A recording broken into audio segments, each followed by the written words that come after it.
ఒకసారి పరమశివుడు పార్వతీదేవితో ఈ లోకంలో కోరికలు, నివాసం, ఆహారం అన్నీ మాయే, ఆత్మకు భోజనం అంటూ అవసరం లేదు అని మాట్లాడుతుండగా పార్వతీదేవికి కోపం వచ్చి శివుడికి మరియు ప్రపంచానికి ఆహారం యొక్క నిజమైన విలువను నేర్పించాలని అనుకుంటుంది. అప్పుడు పార్వతీదేవి తనతో పాటు అన్ని రకాల ఆహార ధాన్యాలను తీసుకుని అదృశ్యమైపోతుంది. జగన్మాత లేకపోవడంతో భూమిపైన తీవ్రమైన కరువు వచ్చి పొలాలన్నీ బీడుగా మారాయి. నదులు, చెరువులన్నీ ఎండిపోయాయి. భయంకరమైన ఆకలి ముల్లోకాలలో విలయ తాండవం చేస్తుంది. తన తప్పును తెలుసుకున్న శివుడు ఆహారం కోసం భిక్షాటన చేస్తూ భూమిపై తిరుగుతాడు. ఎక్కడికి వెళ్లినా ఆయనకు ఆకలి తప్ప మరేమీ దొరకలేదు. పశ్చాత్తాప పడుతూ చివరికి శివుడు పవిత్ర నగరమైన కాశీకి చేరుకుంటాడు. అక్కడ ఆయన ఒక తేజోవంతమైన స్త్రీమూర్తిని చూస్తాడు. ఆమె ఆకలితో ఉన్న వారందరికీ ఆహారాన్ని పంచుతోంది. ఆ స్త్రీ మరెవరో కాదు, పార్వతీదేవి. స్వయంగా అమ్మయే అన్నపూర్ణాదేవి రూపంలో అక్కడ ఉండడం చూసిన శివుడు ఆమె దగ్గరికి వెళ్లి తన భిక్ష పాత్రను ఆమె ముందు ఉంచుతాడు. అన్నపూర్ణాదేవి చిరునవ్వుతో ఆయన పాత్రను ఆహారంతో నింపుతుంది.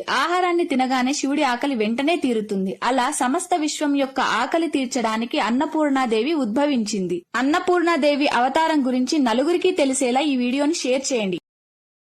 Download share chat.